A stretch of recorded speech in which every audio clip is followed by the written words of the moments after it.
Welcome, one and all, to the K.O.E Nation for a drinky winky poo.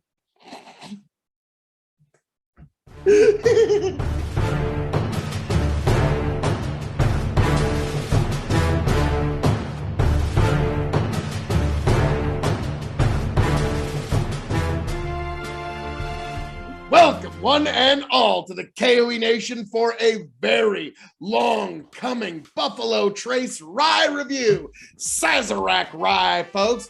I am your king of extreme, Phil K.O.E, the man of the hour, the man with the power, the man that makes the other podcast cower. You can find me at K.O.E Nation on YouTube and Twitch. That's K as in the king, O as in, oh my God, it's Phil K.O.E. E as in extreme. K.O.E Nation on YouTube and Twitch. And I am joined by my indomitable broadcast partner, the one, the only, Tony G. Like, share, subscribe.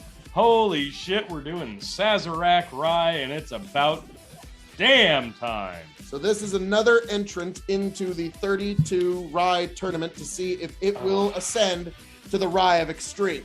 Long overdue. This is one we've been curious about for a long time, and a lot of people rave over this rye. This is another one that in some areas is a unicorn bottle. I seem to not, like, whenever I go to the stores, I always run across it, but I'm sure the next time I'm trying to seek a bottle, I'll never see it. I was going to say, yeah, we've seen it a lot. Have not had problems. Well, hey. It was kind of a... Is it a synthetic cork? I don't think so. Nope. No. I don't think they do that at Buffalo Trace. I was going to say. Popped like one. Well, you know, it is corn. What are you going to do? It's not an exact science, I guess. I feel like it should be. You know. Okay.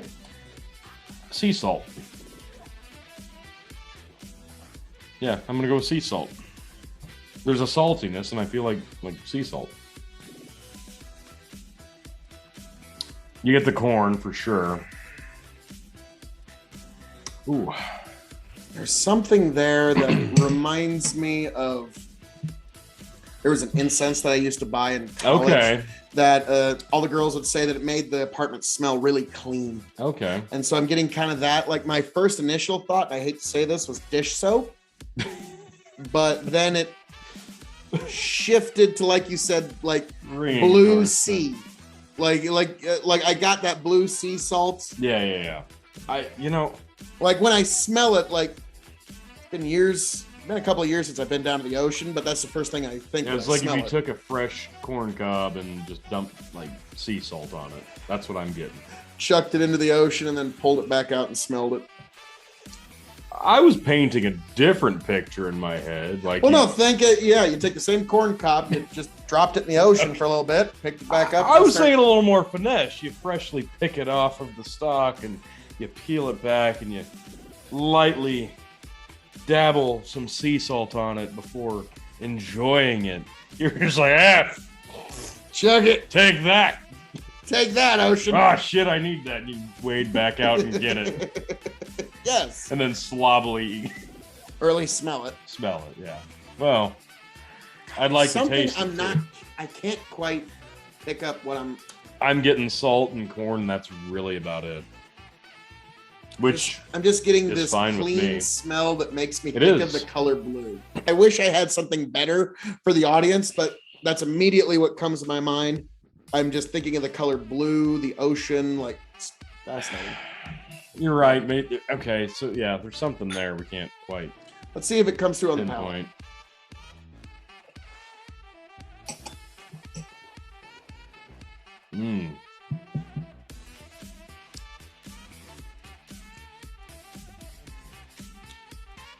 Woo!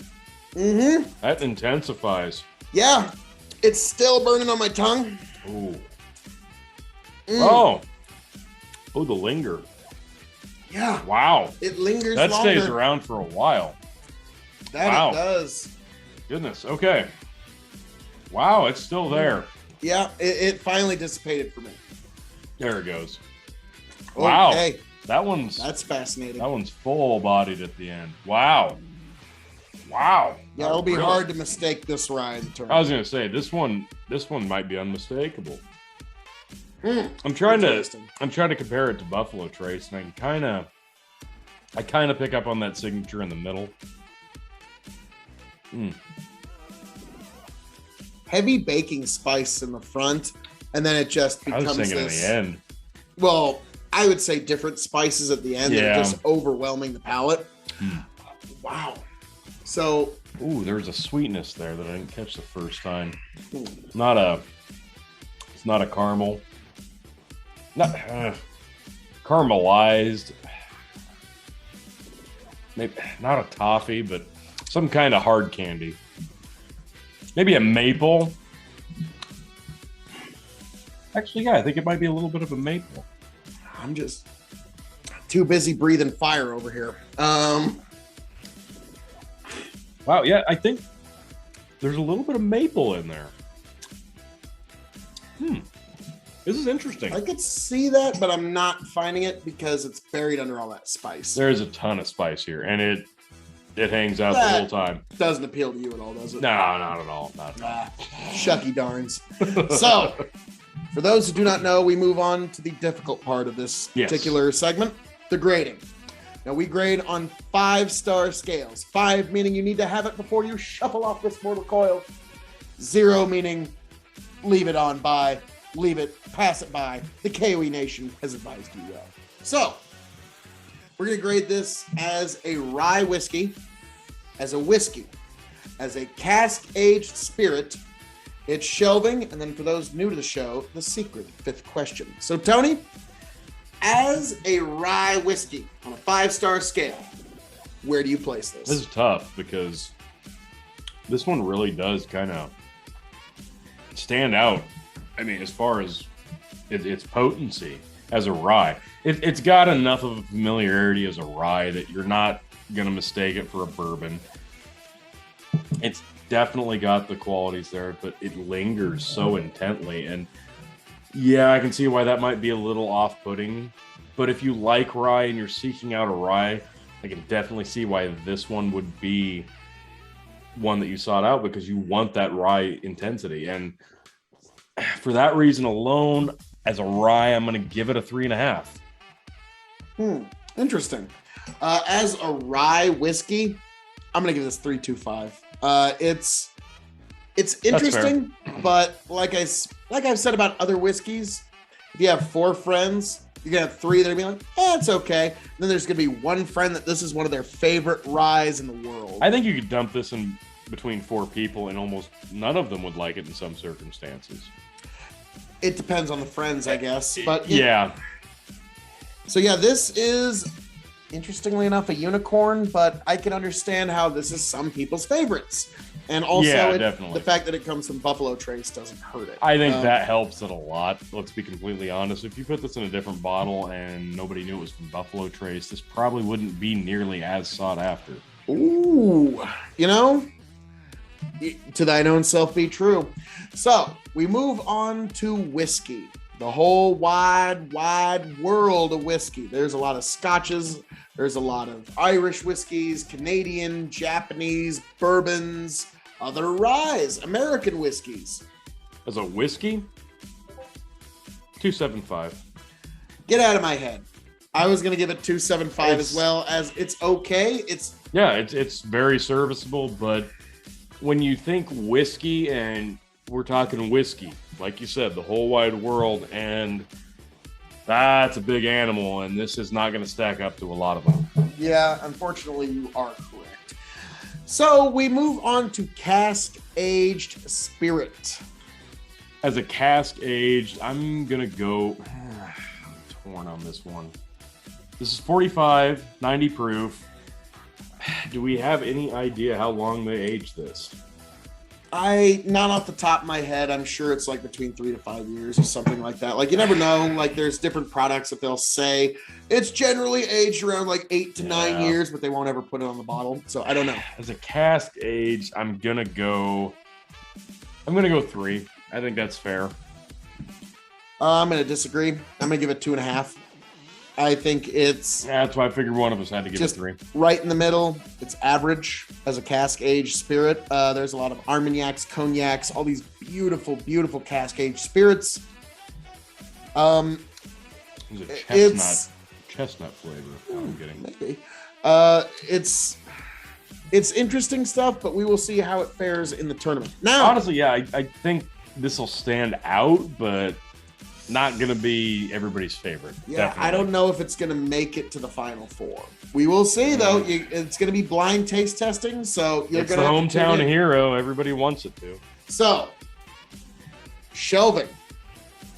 You put this on your top, middle, or bottom? Bottom. Yeah, I agree. Yeah. Sorry. Which is so unfortunate because I love everything else from Buffalo Trace I've tried. Yeah, that's the thing for me. Like the brands that we have come to really respect, Buffalo Trace is right up there at the top, is it not? So I think that's part of the reasoning. I think we're both a little disappointed. Yeah, very, very true. Very true. But it is what it is. Now, the secret fifth question. I paid $35 USD for this particular bottle of rye. For $35, will you seek this out? No. Unfortunately, unless it scores incredibly well in the 32 Rye Tournament right here, K.O.E. Nation, I don't know if I'll be seeking out another bottle of this one. There's so many other great Buffalo Trace products to pick up, like, oh, wait, oh, like this one right here. What do you know? Now, also, Privilege Taylor has a rye that we need to try and get our hands on. They've also got a 4-grain, but that's another unicorn bottle that it's like you'll never find. Not just Buffalo Trace products, but the rye game out there. There's so many that we've come across that we're like, oh my God, this is something special. We're talking Michter's, Wild Turkey Rare Breed. I expected this to come in and really kind of plant its foot down. And quite a few of the Russells. Templeton Store Pick. I never thought I'd say those words. Yeah. That a Templeton Rye was pretty good to me. So. This is going to have a lot of ground to cover. Yep. But, folks, you come here for the honest reviews, okay? Like you said, I mean, we just named some other amazing ryes that if you can't find this, definitely check those out. Like you said, there's Michter's, Templeton Store Picks. I mean, like, pretty much anything from Wild Turkey. Yeah, pretty much anything from its Russells to its Wild Turkey. Look, pretty much all of it. I Rare Breed is just... So... Rabbit hole. Yeah. So, folks, as I'm known to say around here, all that being said, thank you for joining us for this very special review of Sazerac Rye, an official entrant into the 32 Rye Tournament.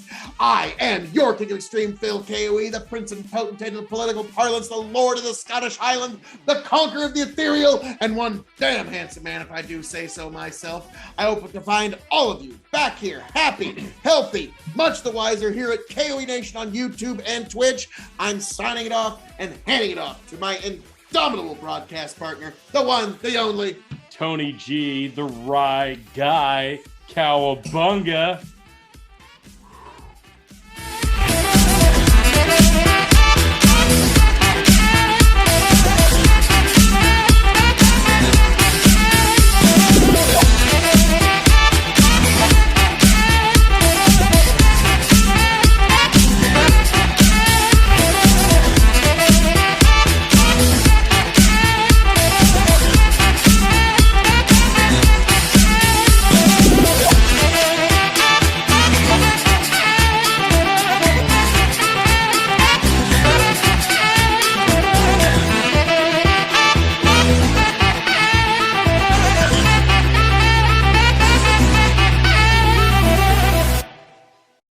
Here and see if it just smooths itself out. Get back,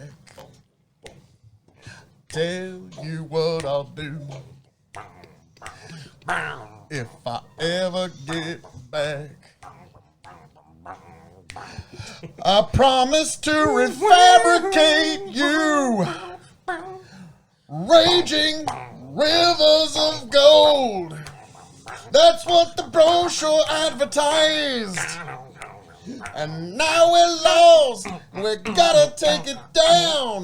Let you down slow. It's hard to survive. Nice. El Dorado. Oh, Lord. Well, let's see how that one went. Yeah. See.